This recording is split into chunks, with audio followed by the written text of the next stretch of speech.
to Art with Anna. Today we are going to focus on still the theme of joy, and we're going to talk about two different artists, but we're actually going to combine both of them to make just one project today. So we'll be talking about Henri Matisse and Pablo Picasso.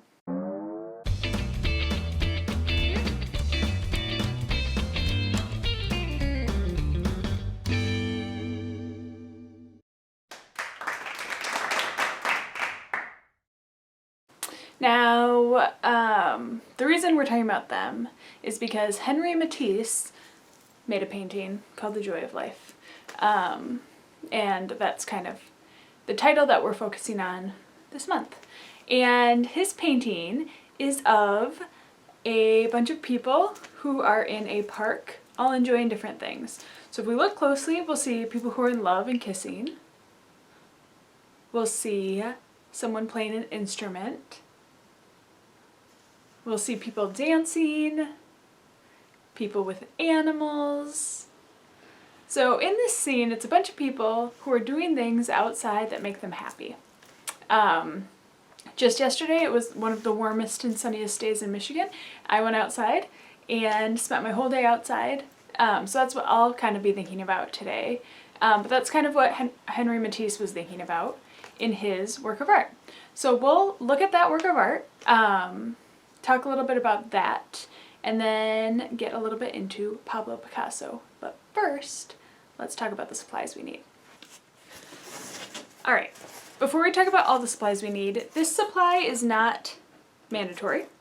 It is a 12 by 12 piece of cardboard, but if you're in the Holland area, there is something going on at the Holland Arts Council. Art for All is hosting an art show, and they're just asking that everyone, any age or any ability, is able to sign up for it, and they're just asking that you make your art on this 12 by 12 cardboard.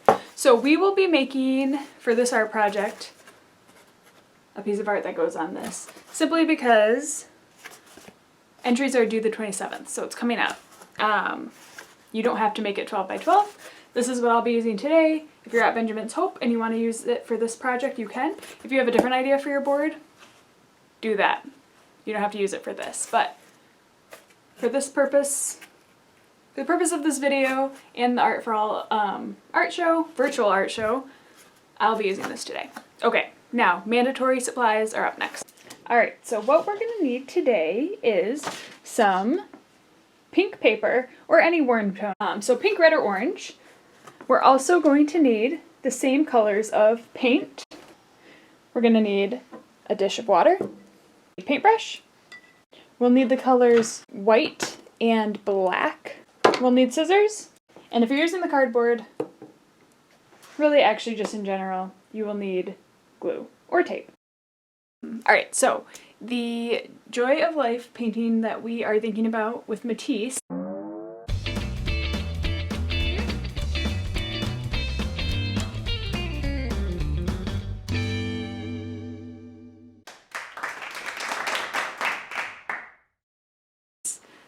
actually spurred some conflict between him and Pablo Picasso. So here's a little bit of how they overlap.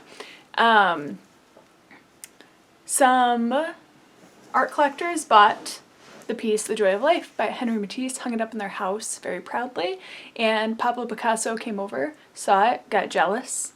He thought it was a little bit provocative. He thought he could outdo Matisse, so he came up with the painting The Ladies of Avignon, which is more famous and probably did outdo Henri Matisse. And then Henri responded back again with a painting called The Blue Nude. So they were just in competition on who could be kind of the most provocative back and forth, and that was all started by this painting, which is kind of a fun fact. But like I said, this painting has a bunch of different people doing a bunch of different things that they love doing, that brings them joy. So right now we need to make a list of things that bring us joy in our life. We need to somehow depict those on our painting. So I'm gonna come up with a list myself. I'm gonna grab a pen, which I have down here, and a piece of paper, and just write down some things that bring me joy. Now yesterday I was outside in the sun and that brought me a lot of joy. Yeah, it was just a really good day because I got to be outside.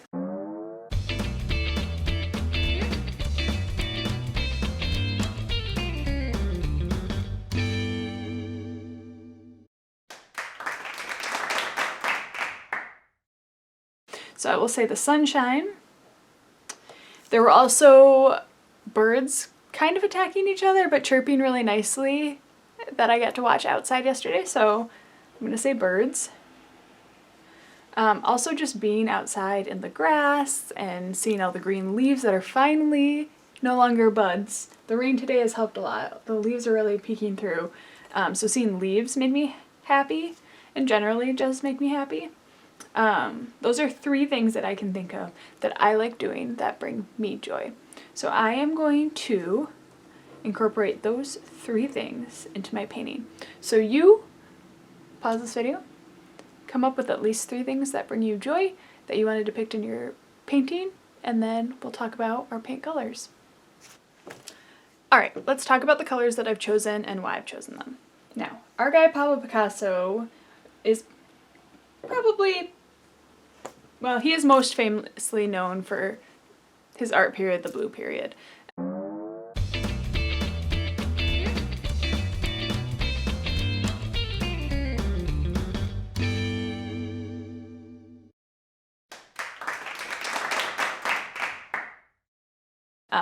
You've seen these images before. It's the man with a guitar, just blue images of people looking pretty sad. He lost a friend of his, and for a period he was sad and everything he painted was blue and looked gloomy. But then he met a woman, fell in love, and after that was the Rose Period. So in this period he used a lot of pinks, so I have pink here, and oranges and kind of reds. So I have all warm colors, some shades of orange here, in a lot of his paintings, kind of to show love and happiness. So today we are going to do our own Rose Period style painting, and we are going to paint the things on our list with these colors. But first, we're going to talk a little bit about hue and value and the difference between those. Okay. What's the difference between hue and value? A hue is a color. So for this project, we want to use the hues, different hues of pink, orange, red. We want rose-colored hues. So right now I'm going to take, let me shake this up, this color, pink. So this is a pretty neon hue of pink. But the color is kind of the hue. So this pink is the hue that we're working with. Now value refers to the lightness and darkness of that color, and that is created simply by adding just white or black. So if we add white up here and black down here, we are going to make the value of this pink a lighter value by adding white. So now we have a lighter value of this pink up here. We're going to change the value of this pink darker by adding black. I'm not going to add as much black because black is really going to take over. Alright. I have this kind of like deep purpley color. Alright, so our hue is the pink, and the values change by just adding white or black. So you can have different stages. You can add just little bits of white at a time and really have a few different light hues, and you can do the same with black, just adding incremental bits of black and have a bunch of dark values. I'm gonna get confused myself. But we have light values and dark values of a singular hue. Now we can change the hue of the pink by adding a color to it. Now this is different than value because value is only adding black or white. I'm going to add some orange to our pink and mix those together.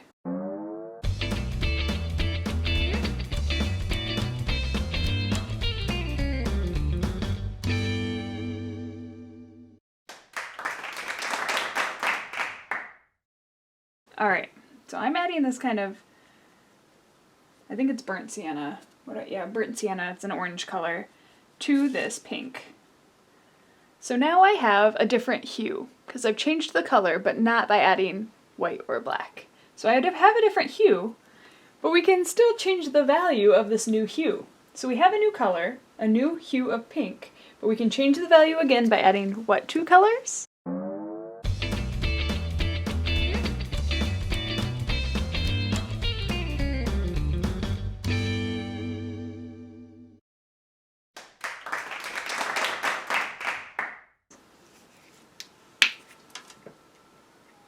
White and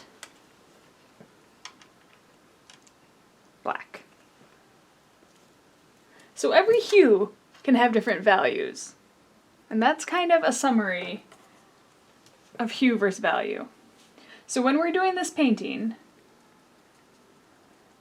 we are going to use just different values and hues of pink, really. So this is going to be my sort of color palette for the painting we're going to do next. Alright, now, Picasso is most famously known for his blue period, but again, when he was happy, he chose rose colors, so we're going to also choose rose colors today. But also, in this period was the first kind of inkling, the first evidence that showed that Picasso was going to move toward the movement that he's most known for, Cubism. It's the first little example of Cubism is in a painting in the rose period that I'll show you here. If you look at the clown's outfit, if we zoom in, you see all those different triangles. Now look at Cubism paintings from Picasso. They're pretty similar, right? Yeah. So, strange that he's mostly known for his blue period, because actually, I think his rose period's a little more interesting, maybe? Okay, now, we have our list of things that make us happy. Henri Matisse was also made happy most by being outside, specifically in a garden. In Joy of Life, he's in a park, so similar. His painting's in a park. And he's really, really known for his paper cutouts of his garden. So I'll show you an example here. So we see that he has kind of plant shapes cut out, and he also has a bird shape that's cut out. And I also really love birds, my whole family does, and flowers. So those are two things that bring me joy that I have in common with Henri Matisse. Today we're not going to cut out paper, but we are going to paint shapes that represent our things on our list. So I'm going to get started.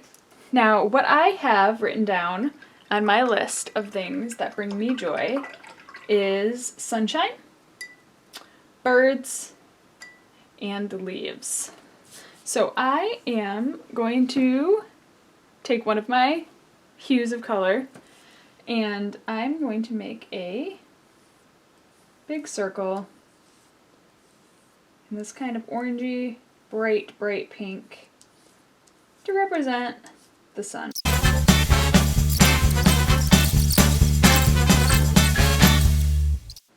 Kind of looks like an airplane, but you know what? It's a bird. This. Alright, so I have a bird that I still might darken up. It's pretty much the same color as my paper, so I'm gonna change the hue a little bit more by adding a little bit more of that pink. Now if you're thinking music brings you joy, maybe you're gonna do some music notes, could be a good example of music, represented in a simple way. Alright. There's my bird, my sun, and lastly, just seeing leaves on the trees. So I'm going to do, you know what, I have this plant with giant leaves here, and I'm going to kind of use that as my reference to make a leaf.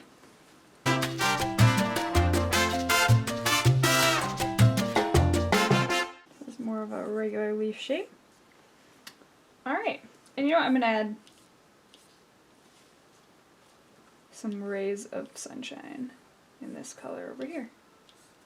Alright, so I have my painting with my simple shapes that represent the things that bring me joy. and in a color scheme that kind of represents joy also. So the next step is going to be to cut our painting into a few pretty evenly sized pieces. So I'm going to use my scissors, obviously, but I'm going to, I think, do 6 pieces. I'm going to cut this into 6 pieces. That's all I'm trying to say. And the reason for that is because Picasso is most well known for starting Cubism. And some people describe Cubism as looking like someone took a bunch of cards that had pictures on them and just threw them onto a table. And wherever they landed was how you'd paint the painting. So we're actually going to do that. We're going to cut our painting up into 6 cards. And we're going to kind of just throw them down, and kind of however they land is how we are going to place them on our 12 by 12 piece of cardboard. So I have my 6 pieces of painting that are done. I'm going to clear off my workspace a little bit, get rid of my palette, that in there. And I'm going to grab our cardboard piece. And we've cut up our paper. We have our cardboard. We are simply going to take the pieces, kind of make sure they're not in the order that you cut them out in. And we are going to go like this. Mine are still kind of wet, but kind of just throw them and drop them where you will. So this is kind of how they've fallen after I've kind of thrown them around. Now I didn't give them time to dry. I would recommend that a little bit more than I did because they've gotten some splotches of color on them from other wet pieces, but that's okay. Alright, so how they've kind of fallen is how I am going to arrange them onto my cardboard.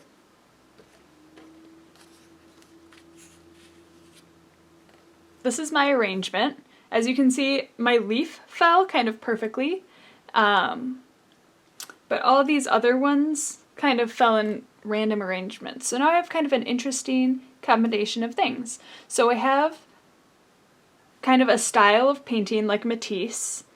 I have the subject matter of things that I enjoy from life, also from Matisse. But I have a color scheme of rose colors, and that is from Picasso. And I've cut up my sheets of paper and kind of thrown them around, and then I'm going to paste them down kind of as an homage to Picasso's most famous art movement of Cubism. So this is how our final project kind of looks. I'm going to glue them down, and then we will be finished. So when we look at Cubist paintings, specifically Picasso's, you'll see that kind of the eyes to the human faces are in spots that only kind of make sense, right? You'll see one eye in the right, in kind of a normal spot that you'd expect, but you'll see another eye kind of lower, or it's supposed to be on the other side of the head and you shouldn't even be able to see it, but now you're seeing it. So that's why we are doing this with our artwork, because we're doing a similar thing where things aren't exactly where they're supposed to be, but you can kind of make out what's going on when they're put all together, but kind of not quite also. So this is kind of how mine lay. I do have glue on there that's kind of holding them down, but if we look over here, there is some white area here and here, just simply because I did a poor job of cutting them out in the same size. So I'm just going to take some pink paint, and I'm just going to paint around there, because I really don't want any white showing. I really want this to be really a rose-colored painting. This is my final product of what I have. So we have a little bit of our bird there, some leaf there, sun, leaf, leaf, and this is our, what should we call this? Garden of Joy. I'm calling mine my Garden of Joy. You can come up with your own title. Make sure to let me know, because when I turn this into the Holland Arts Council, they want to know who made it and what it's titled. So, this isn't the greatest to see this. So mine's going to be Garden of Joy. I think that's what I just said. And I'm going to turn that in for Art for All. So, I hope that you guys enjoyed making some art with me today. I hope you learned a little bit about both Matisse and Picasso, and a little bit about hue and value, too. It's something I always have to relearn, which one's which. But that's all I have today. I hope you guys have a great week. We're going to have a few more rainy days, but then we'll have sunshine and warm weather again. Try not to get sunburned, wear your sunscreen, and I will see you guys next week. All right, bye.